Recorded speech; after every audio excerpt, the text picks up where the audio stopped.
Is Trevor Lawrence still the answer for the Jacksonville Jaguars after their historic collapse? We talk about that and so much more coming up next here on this edition of Locked On NFL. You are Locked On NFL, your daily NFL podcast. Part of the Locked On Podcast Network, your team every day.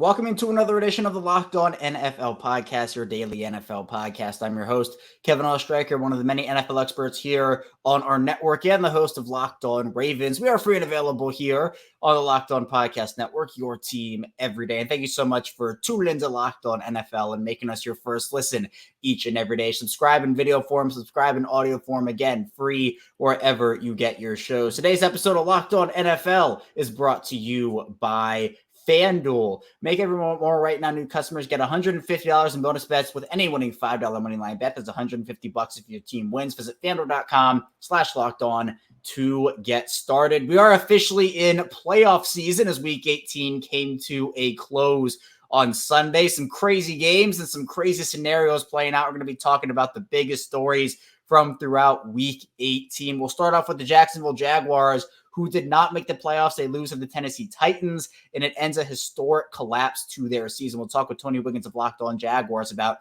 if Trevor Lawrence is still the answer in Jacksonville. Then we'll talk with Joe Marino of Locked On Bills. The Bills beating the Miami Dolphins on Sunday Night Football to take the 2 seed in the AFC East. Then finally, Chris Carter of Locked On Steelers joins us for the second straight week. The Pittsburgh Steelers, they did their job on Saturday against the Ravens, and they got the help they needed to sneak into the playoffs. So any further ado, let's first get into our conversation with Tony Wiggins of Locked On Jaguars.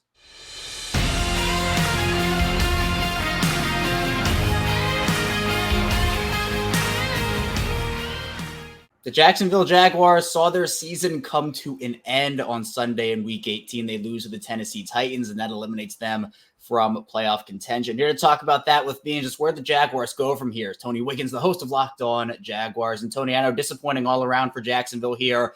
High expectations coming into the season, and obviously when you talk about what they did up until about November, they were right in the thick of things, top of the AFC, and then the brutal collapse to end the season. I just want to start by asking you, where did it all go wrong for Jacksonville here? In the offseason last year, when they decided that a team that went 9-8 and went 1-1 in the playoffs, so a total of 10-9, that they were that they'd arrived, that it was just time for them to now focus on drafting and developing.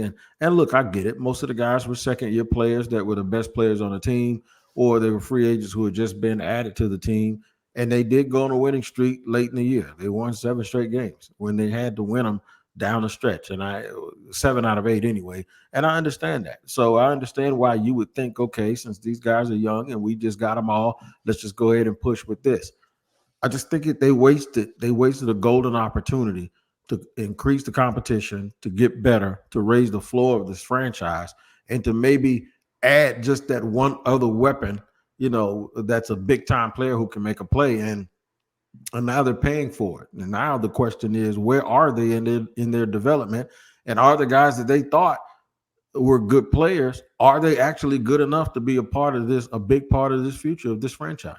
And you mentioned it was the offseason. This offseason, Tony, where would you right that wrong? Are there any pending free agents you bring back you think can be key parts of the team? Or what positions are you looking at for them to really go after in free agency and the draft? Well, first of all, the way that I would right that wrong is I wouldn't let the person that's been doing all of that stuff continue to do it. And that would be Trent Baalke. He'd be the first one out of the door. I'd get rid of him tomorrow. In fact, his stuff would be packed if he came in tomorrow morning. That's just how I feel about it. And I totally start over and get a reset in the personnel department. And there are a lot of young, good guys out there like Mike Bradway over in Kansas City that's real good and has done it for a long time. And somebody who will really, really be in tune with what Doug wants to do. See, the thing for me is too many of these guys, they get in there and there's this tug of war. And I'm not saying that they've had that, but I'm sure that there's some philosophical differences that have led to them being talent deficient. You want to do this and you want to do that, right? So I'm thinking you have to find a coach and a GM, guys that are familiar with each other, guys that work together. Stop trying to take all of these different compounds and bring them together and think you're going to get a good mix. No, that's not the way it works. These guys have a track record with each other. Les Snead and Sean McVay know exactly what they need to be doing in the offseason, and they trust each other. That's why Puka Nacua looks just like the other kid, Cooper Kupp.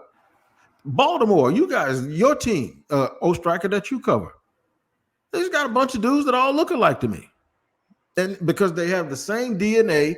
And they're cut the same way, and they're cut from the same cloth, and you ain't got to wake them up and tell them what they got to be, because they are that from the second that they wake up and start breathing. They're those tough guys.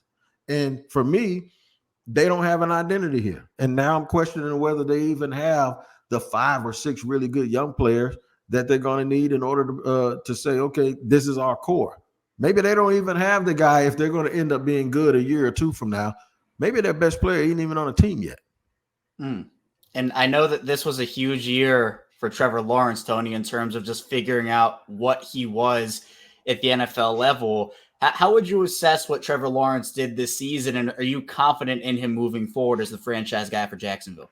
The best thing that Trevor Lawrence did this season was show that he's a tough guy because of all those injuries. And he had them: high ankle sprain, concussion, a sprained AC joint that, had him on the injury report this week, a knee problem, from getting twisted around and banged up because offensive line had him running for his life. He showed that there's no quit in him. But the one thing you cannot do if you're a quarterback, I can tell you about Jameis Winston, who I think is just as talented as maybe everybody except 8 or 9 guys in a league when you're talking about pure arm talent. I can think of guys like Jay Cutler. In fact, the only guy, I'll go and say this in history, the only guy that was a little bit of a turnover machine that people accepted it was Brett Favre. That's it. Everybody else, the one thing you cannot do, I don't care who you are, how good you are. I've seen running backs get benched, like Pro Bowl caliber run. If they fumble too much, you got to sit. You just can't be a turnover machine. And Trevor Lawrence has more turnovers than any other quarterback, I think, in any other player since he's coming to the league. That's just something you can't just have that title and just think it's sweet when you're going to get $160 million. It doesn't work like that. You cannot turn the football. You can be a little bit, you have accuracy issues. You can even sometimes be like a talented coward and kind of, look for the pressure a little bit, and you get happy feet. Coaches will deal with all of that stuff. One thing they won't deal with is turnovers. And one thing your teammates won't deal with is giving the ball. You will get punched in the face by one of those defensive linemen that's tired of going out there every 4 plays. I think with the turnovers, you have to be able to just protect the football, because when you have momentum for a season like this, it all comes crashing down here, especially with what Jacksonville did. It's really unfortunate. And I also think, Tony, I'm interested to hear your just thoughts on your division here in the AFC South, because I think coming into the season, pretty low expectations, I would say, for every team other than Jacksonville. Now, Jacksonville, they showed flashes, but the collapse, everybody's going to remember that as opposed to what they did earlier in the season. But you have the Texans, who are the division winners here. CJ Stroud looks like he's a baller. He's going to be a problem in this league for a long time. The Colts have Anthony Richardson coming back next year. Tennessee with Will Levis, that pick looks like it worked out, at least better than I thought it would.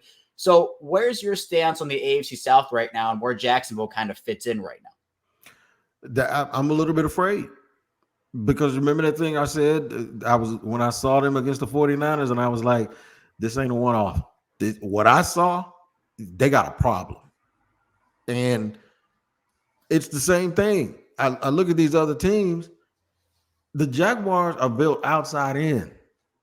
They spent a lot of money on the receivers. They got a number 1 pick on their quarterback. Their defense is edge rushers. The number 1 pick guys come from the edge, right?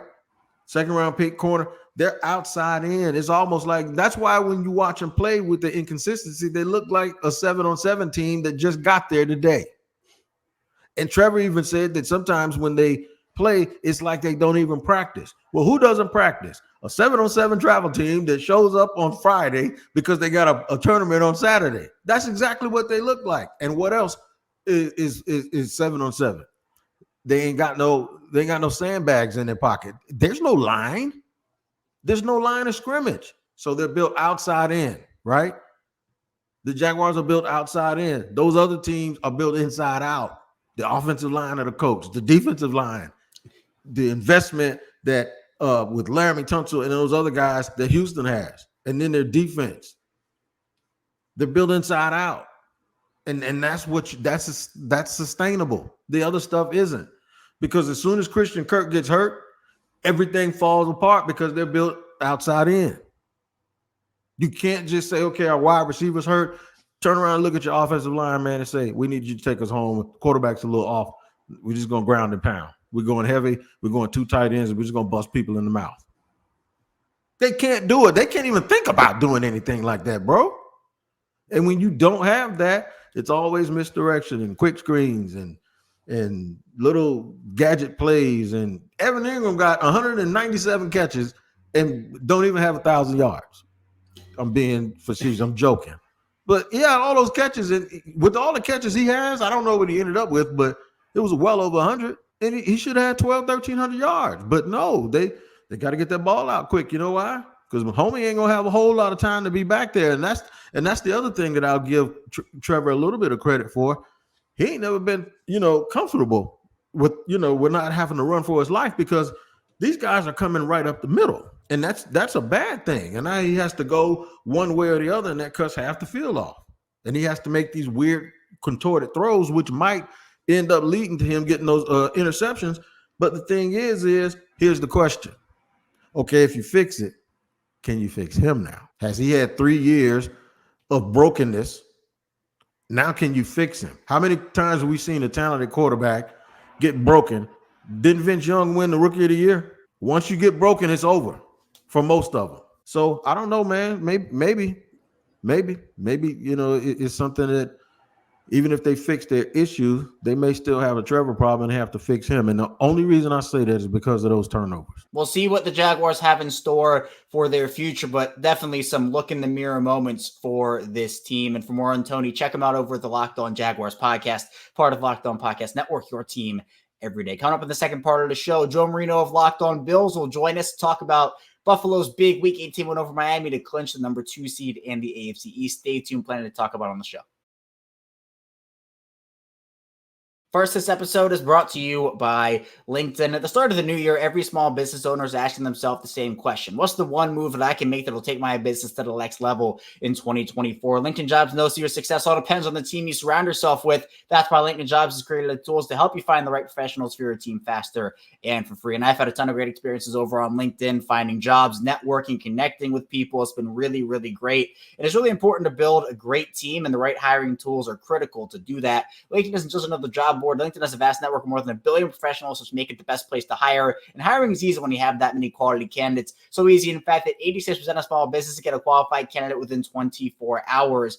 And it's really important to achieve goals too, right? New year, new goals. The right team member might be able to help you do that. That's why small businesses are LinkedIn Jobs number one, delivering quality hires, resilient competitors. LinkedIn also knows that small businesses are wearing so many hats, it might not have the time or resources to hire. Thankfully, with LinkedIn, the process is intuitive, quick, and easy. Push job for free at LinkedIn.com/LockedOnNFL. That's LinkedIn.com/LockedOnNFL to push job for free. Terms and conditions apply. We're back for our second segment of Locked On NFL. Kevin Oestreicher still talking with you here on this Monday. Playoffs officially here, and the Bills, they punched their ticket. They got the help, and they got the win that they needed. Number 2 seed and AFC East champions Joe Marino of Locked On Bills joins us to talk about what it means for the Bills and how far they can go with Josh Allen now.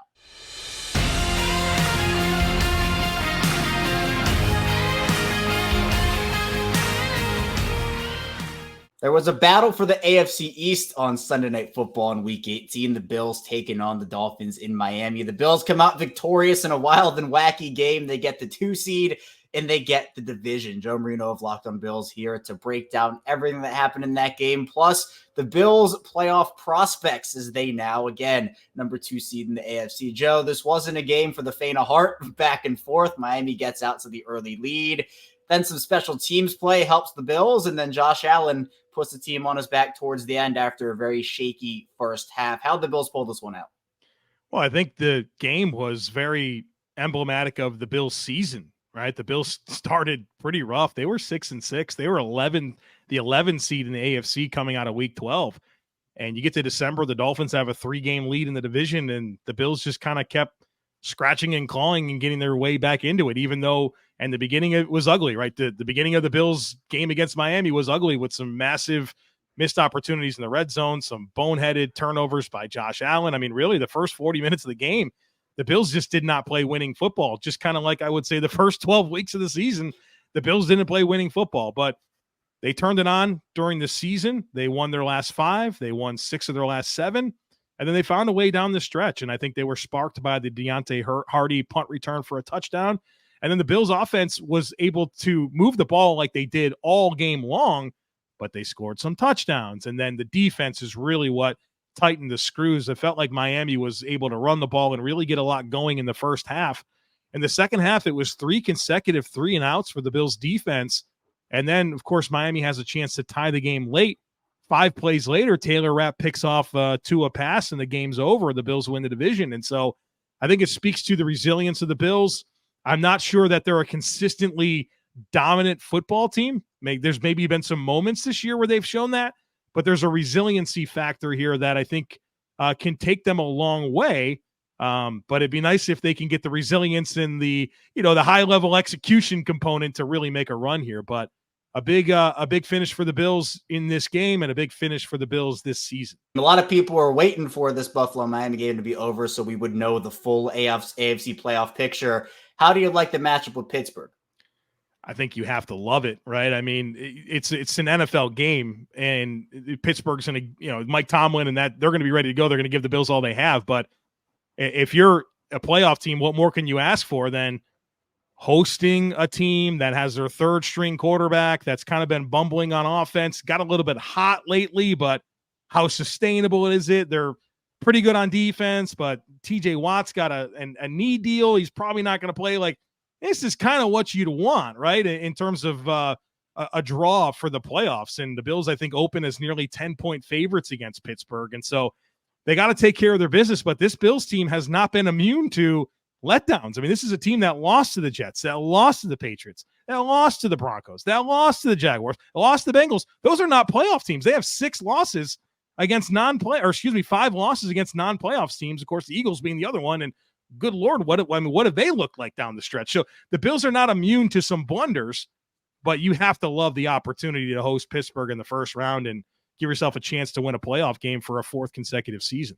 Yeah, and I think now the conversation is, well, in the AFC, it's who can challenge the Ravens, who challenges Baltimore in the AFC. And I think that not a lot of teams scare people who look at Baltimore. But, Joe, what's the case for the Bills to be the team that could knock off the top-seeded Ravens if it comes to it? Well, Kevin, you've seen the games like I have. I think the Bills, in terms of defensively, as a non-division team, right? I mean, that the division teams are always a little bit different. As a non-division team, I think they've probably given Lamar Jackson some of his bigger challenges throughout his career. And I think they maybe won 2 or 3 of the last, right? They beat him in the playoffs before. Like, they've had these moments. And obviously, I mean, they haven't played this Ravens team, not with the 2 new coordinators and, how that's really, reinvigorated the Baltimore Ravens, and very opportunistic on defense. They're very dynamic, of course, with Lamar Jackson. They present a world of problems. And not only that, but you got to go to their place. It's a tough ask, but I feel like the football world should give us that as the AFC Championship game, because candidly, I think this is the best 2 teams in the AFC, and the Bills beat the Chiefs. They beat the Dolphins twice. I mean, who else is in there? I want to see that in the AFC Championship game, and I think the Bills could probably give the Baltimore the toughest game of anyone in the conference, candidly. Yeah, I think the AFC, you look at Baltimore, and I think the Bills are the team that you have to look at. Maybe the Browns, but I think Buffalo's a little more well-rounded overall here. But, Joe, just based off of maybe vibes and what you've seen from this team over the past month or two, does it feel like it could be their year this year? Does it feel good in Buffalo right now? It feels good to win 5 in a row and 6 of the last 7. Like, you're going into the playoffs with some momentum. I think where it gets a little bit challenging is the script has looked different, right? When you think about the Bills, and they've really become one of the upper echelon teams in the NFL as of the 2020 season. And the formula has always been Josh Allen carrying the team, Stephon Diggs. And while against Miami, the passing game production and even Stephon Diggs production was very, very good. I think Diggs hauled in 7 of 8 targets for 87 yards. And the one incompletion, Josh Allen overshot him by 5 yards after he had major vertical separation against Jalen Ramsey, a throw that Josh should make.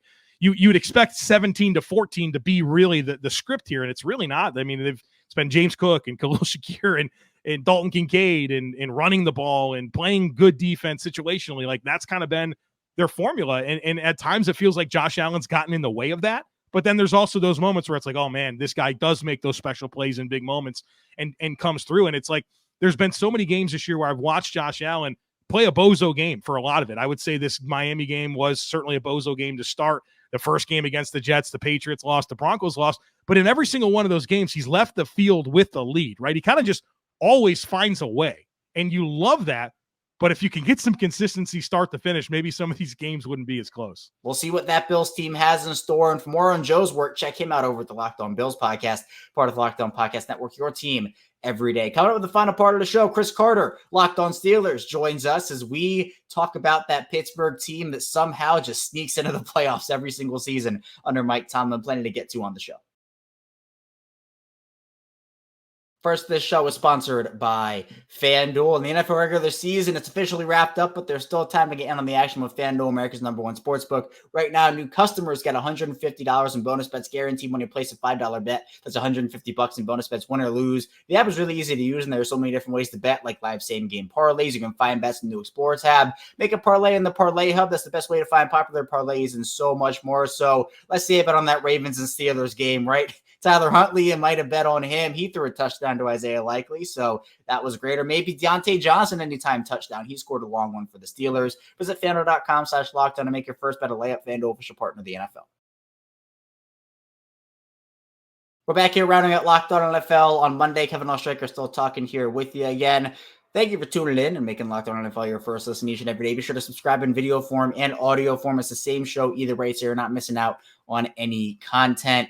Let's talk with Chris Carter of Locked On Steelers. The Steelers punched their ticket to the playoffs. They'll be taking on the Bills, and Chris and I actually recorded this before we knew the winner of the AFC East game between the Bills and the Dolphins. So Chris tells us what matchup he would have preferred coming up now.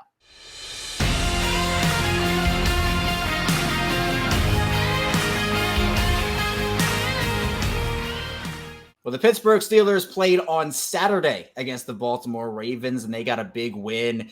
And they ended up getting the help they needed on Sunday to get into the big dance after seemingly just being left for dead a couple weeks ago. Mason Rudolph leads that team, and here we are. Pittsburgh makes the playoffs again. Chris Carter of Locked On Steelers here to dive into everything Steelers related as they get ready for another playoff push and potentially maybe a long one if everything goes right for them. Chris, how surprised are you after everything Pittsburgh's been through? We kind of talked about it last week with the turmoil that's happened throughout the season. Pittsburgh got the job done. Mike Tomlin got the job done, and the Steelers are in. So I wasn't that surprised at things working the way they needed to in Week 18, but I am surprised after falling to 7-7 that they are in the playoffs. Like, I saw a path there, but all the things that needed to happen for them to get there is very impressive. Them turning around the way that they have, finding offense the way that they have, 3 straight games of a quarterback having a passer rating of over 100 in Mason Rudolph. That is very surprising. I thought if this was going to happen, Kenny Pickett was going to have to come back and then play much better than he ever has. And that none of that needed to happen. And that's crazy to think right now. If you follow the New York Times' playoff calculator and the percentages that they dole out week in and week out, back before their game, the night of that they played the Bengals back, when they started this win streak that they're on right now, they had a 9% chance to make the playoffs. Going into Sunday after their win over the Ravens, that was 71%. And then you saw the Titans beat the Jaguars. We don't know who's won the Bills or Dolphins as we're recording during that game, but I mean, it's very clear, like, yeah, this was a huge turnaround. But this is, again, why people call Mike Tomlin a great coach. Because, not because he does everything right the first time, but because he finds ways to be able to get his team to rally at certain points. He helps, he gets them to learn from their mistakes. He gets young guys to buy in. George Pickens, who, was being painted as a malcontent in Pittsburgh, was being said, oh, he doesn't care. He doesn't block for his teammates. He doesn't care about when other guys do good things. And here he is he had 195 yards one week. He blocked for Jalen Warren's touchdown the next week. And then this week, he doesn't get a single target against the Ravens. But do you see him pouting? Do you see him upset? No. You see him celebrating Deontay Johnson's touchdown, celebrating in the locker room, being called a brother by Mason Rudolph, and Mason Rudolph praising him for saying we intentionally used him as a decoy because the Ravens were just double teaming him. So we used him as the point that we kind of based everything off of. So, that right there, that says a lot for how this team has grown and continues to grow. And I think a lot of that is due to Mike Tomlin. And I think that with this team now, Chris, there are going to be some questions mainly around TJ Watt and his health going into the playoffs. He suffers a knee injury in that win against Baltimore. What's the latest on TJ? We know how important he is to that team, to that defense, obviously the best player on that defense. Is there any chance he returns at all for the playoffs, or is this more of a thing where you just wait for him next season?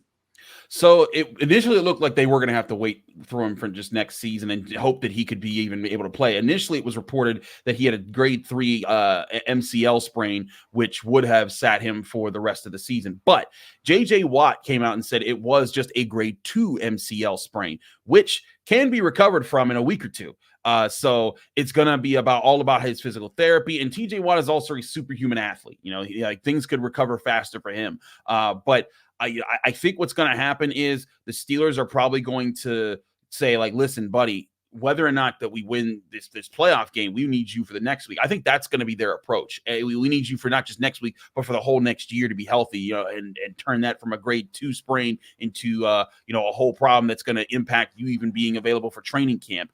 Mike Tomlin's shown the difference, that the Tebow playoff game, Ryan Clark wasn't allowed by him to play that game, and Ryan Clark fought like hell to be in that playoff game. But Mike Tomlin, knowing that he had sickle cell disease, he wasn't going to let him risk his life for that. And I think that Mike Tomlin will make a similar decision here, unless TJ Watt shows that he's completely healthy and the doctors approve it. I don't think he'll play in this next game. But if it all to believe and he heals the right way, if the Steelers are able to win in the first round, I could see him coming back in the divisional round of the playoffs. Now, Chris, we're recording this, as you talked about, before the Bills and Dolphins game is over, so we don't know yet what the final AFC seeding will be at the time of this recording, but that does impact what the Steelers will have ahead of them in the playoffs. So can you kind of talk about what the scenarios are right now for the Steelers, and then which one of those you would prefer for Pittsburgh?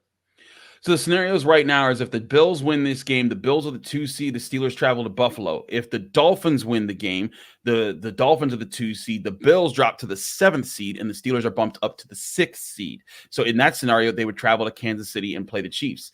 And for my money right now, if I was going to be looking at which would be better for the Steelers, you got to play the Chiefs, because the Chiefs are a team right now that they are still a team that's going to be predicated on trying to throw the ball, but they don't have the receivers to kill you right now. They're a team that, I think Patrick Mahomes is dealing with a little bit of what Lamar Jackson has had to deal with for some years, in having a bunch of receivers who can't make plays and be the guys that kill teams with their speed or with their hands. I think the Steelers can focus on Travis Kelce, trust the rest of their secondary that will be getting back Minka Fitzpatrick next week. He did say he will play for sure if they made the playoffs.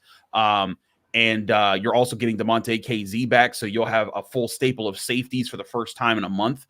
And I think that's a good position to be in. You play those guys. Plus, the Chiefs, in their game, they were able to pull it out and get a win against the Chargers.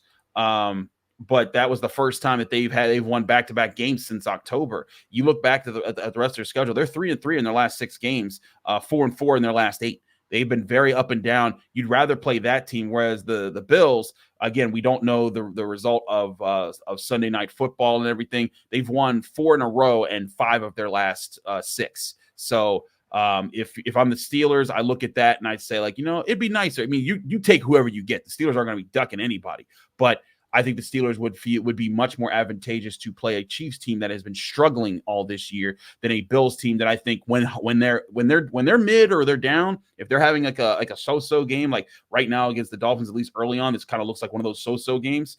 But when they're down, that you could beat them. But when the Bills are on, they're very tough to beat, and they might be one of the more dangerous teams in football. But the Chiefs, they've kind of shown they've only had 3 games they've even scored 30 or more points. The Steelers have had 2 this year. That's how down the Chiefs are. I think the Steelers would be more that would have a bigger advantage playing that team than the Bills. Chris is great, and check him out over at the Locked On Steelers podcast, part of the Locked On Podcast Network, your team every day. That's all I have for you here today on Locked On NFL. Thank you so much for tuning in. Coming up tomorrow, more NFL content with your Tuesday host. So be sure to stay tuned for that. We'll see you right back here tomorrow on Locked On NFL.